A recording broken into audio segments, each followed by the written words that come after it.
Əslində Rusiyanın mövqeyi, mən biraz ötən əsrin əvvəllərinə qayıtmaq istəyirəm. Hansı ki, Sovet işğalına məruz qaldıqdan sonra Azərbaycan və digər respublikalar Rus imperiyası deyək, istərsiz Bolşevik imperiyası deyək, istərsiz Sovet imperiyası deyək, həmin mövcud indiki hansı ki, biz onu Zəngəzur yolu adlandırırıq və son dövrlər ona Tramp Rifah yolu adı verilibdir.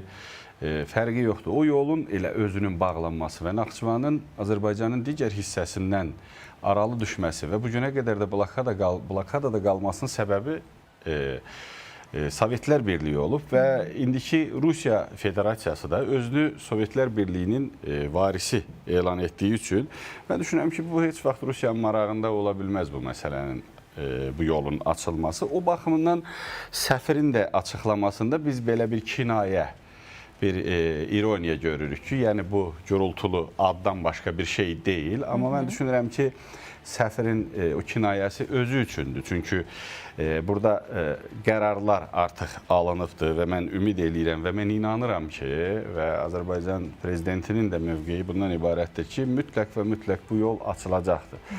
İndi bilirsiniz, biz onu Zəngəzur yolu adlandırırıq, son dövrlərdə trip adlandırılır. Bizim üçün təbii ki, Zəngəzur yolunun tarixiləşməsi, əbədləşməsi çox vacib məsələlərdəndir. Amma hər şeyə məncə mərhələ-mərhələ də nail olmaq olar və indi bu trip Tramp yolu kimi də açıla bilər və zaman keçdikcə gələcəkdə artıq öz, belə deyək, tarixi adına qovuşa bilər və bu məsələdə mən düşünürəm ki, Ermənistan tərəfi də maraqlı olmalıdır və elə də görünür əslində. Amma görürsünüz, Mirzoyanın da bugün və ya dünən açıqlaması var ki, biz bu məsələləri müzakirə edirik və eyni zamanda bizim İranlı həmkarlarımızla, İran tərəfi ilə də müzakirə edirik, İran tərəfi ilə də bu məsələlərə aydınlıq gətiririk, onların da mövqeyi bizim üçün maraqlıdır.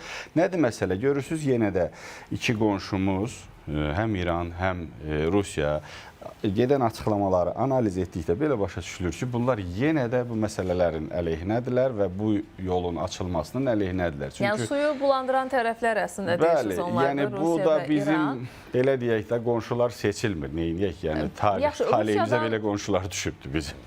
Bəli, Rusiyadan hansı addımları görə bilərik?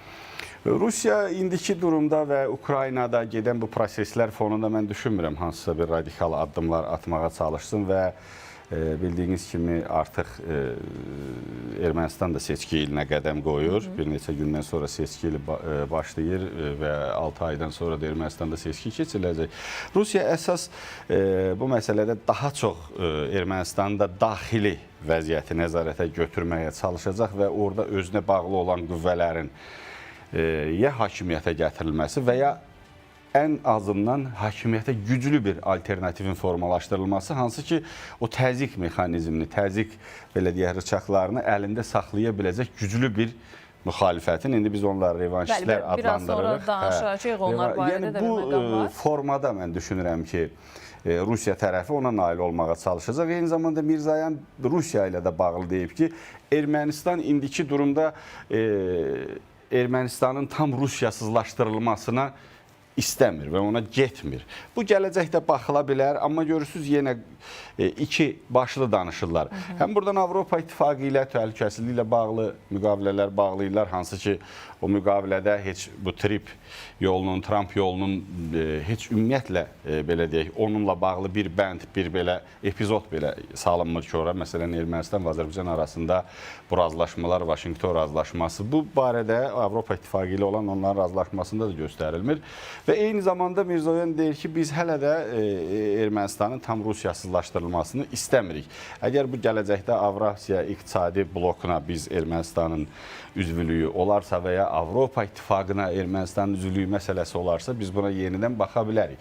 Yəni, bunlar yenə də erməni xislətində o iki başlı, bir neçə başlı öz siyasətlərini davam etdirirlər. Bu arada Rusiyadan əgər Avrasiya İqtisadi İttifaqının adını çəkiriksə, elə Kapırkinin də mövqeyi oldu ki, əslində görürük ki, çox vaxt Ermənistana qarşı bu ittifaqdan rıçaq kimi istifadə edirlər ki, yəni siz iqtisadi baxımdan bu ittifaqı üzürsünüz və burada bizdən asılısınız. Hər dəfəsində bir növ qaxanc kimi deyə bilərik. Məsələn, Ermənistanın başına bunu daha çox vururlar ki, yəni bizdən asılısınız. Bu dəfə də yenə eyni formada bir açıqlama gəldi və dedi ki, mallar əgər ticarət dövriyyəsində buraxılacaqsa, gediş-gəliş olacaqsa ki, bu xətt üzər gedir və bu daha doğrusu əməkdaşlığın qanunvericiliyinə uyğun olaraq həyata keçirilir. Əgər trip olacaqsa, bu yenə bizlə də məsləhətləşilməlidir. Təbii ki, yəni bayaq da dedik sizinlə başlanğıçda da ki, bu Kapırkinin açıqlamasında həm ironiya var, həm də biz də varıq deyə və özlərini də xatırladırlar ki, bizsiz bu məsələ olmaz və bizimlə də danışılmalıdır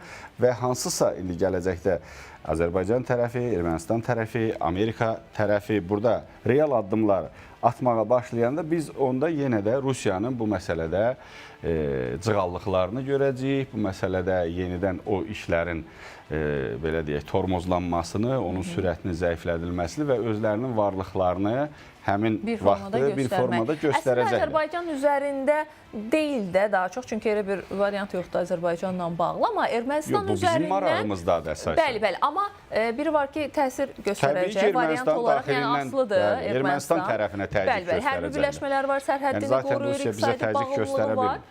Bəli, bundan deyək istifadə etdi və razılaşmadı ya da Ermənistanın qabağına bir şərt qoydu.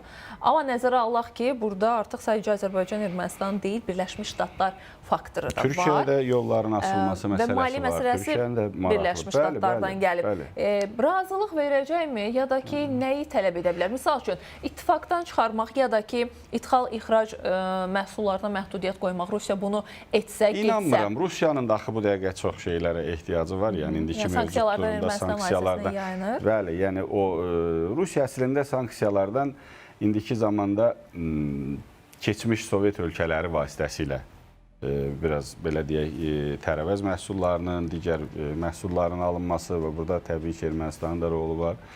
Və eyni zamanda indi Çinlə onlar Hindistanla münasibətləri daha da yaxşılaşdıraraq müəyyən qədər o sanksiyalardan qurtulmağa çalışırlar. İndiki zamanda inanmıram ki, onlar Ermənistan mallarına da sanksiyalar tətbiq etsinlər, amma biz bunu da bilirik ki, Ermənistan iqtisadiyyatının böyük hissəsi elə Rusiyaya bağlıdır. Rusiyanın əlindədir, orada istər enerji daşıyıcılarının, istər də dəmir yolu, istər nəqliyyat infrastrukturunun əksər məsələlər Rusiya şirkətlərinin əlindədir. Elə Metsamorla bağlı da məsələlər görürsünüz ki, Rosatomun bu məsələdə hələ də müqaviləni uzadırlar. Yəni, bu məsələdə həm iqtisadi baxımdan Ermənistana təzyiq eləyəcəklər, həm siyasi baxımdan. Siyasi baxımı dediyim kimi növbəti ildə seçki ilidir və orada öz əlini gücləndirməyə çalışacaq Rusiya, hətta hansısa daxili qarşıdurmalar da ola bilər. İndi danışacağıq o barədə də Ermənistan daxilində gedən proseslər. İstənilən halda Rusiyanın Ermənistanda hələ də caynaqları güclüdür və ümumiyyətlə bildiyimiz kimi bu Rusiyanın tək həm də Ermənistan davası deyil, Cənubi Qafqazla bağlı ciddi proseslərdir. Sadəcə yenə deyirəm, Ukraynada olan Rusiya nə qədər Ukraynada belə deyək, irəliləyiş göstərə bilirsə də, amma istənilən halda orada bir bataqlıq da var Rusiya üçün. Çünki artıq dünya Rusiyanın üzərinə gəlir və o bataqlıqda hələ ki Rusiya çabalayır və ona görə Ermənistana və Cənubi Qafqaza çox diqqət göstərəmir, amma istənilən halda yenə də onu əlindən buraxmamağa çalışır. Bu da normaldır, Rusiya tərəfindən baxanda normaldır. Rusiyanın Cənubi Qafqaz uğrunda savaş aparmaması təəccüblü olardı. Yəni, çünki Rusiya bilir ki, Cənubi Qafqaz tam olaraq Rusiyanın nəzarətindən çıxsa, əlindən çıxsa, ondan sonra Şimali Qafqaz məsələsi var və bütöv Qafqaz məsələsi var. O baxımdan Rusiya Cənubi Qafqazı hələ də ki, əlində saxlamaq istəyir. Bu məsələdə də daha çox Ermənistandan yararlanmağa çalışır, həmişə olduğu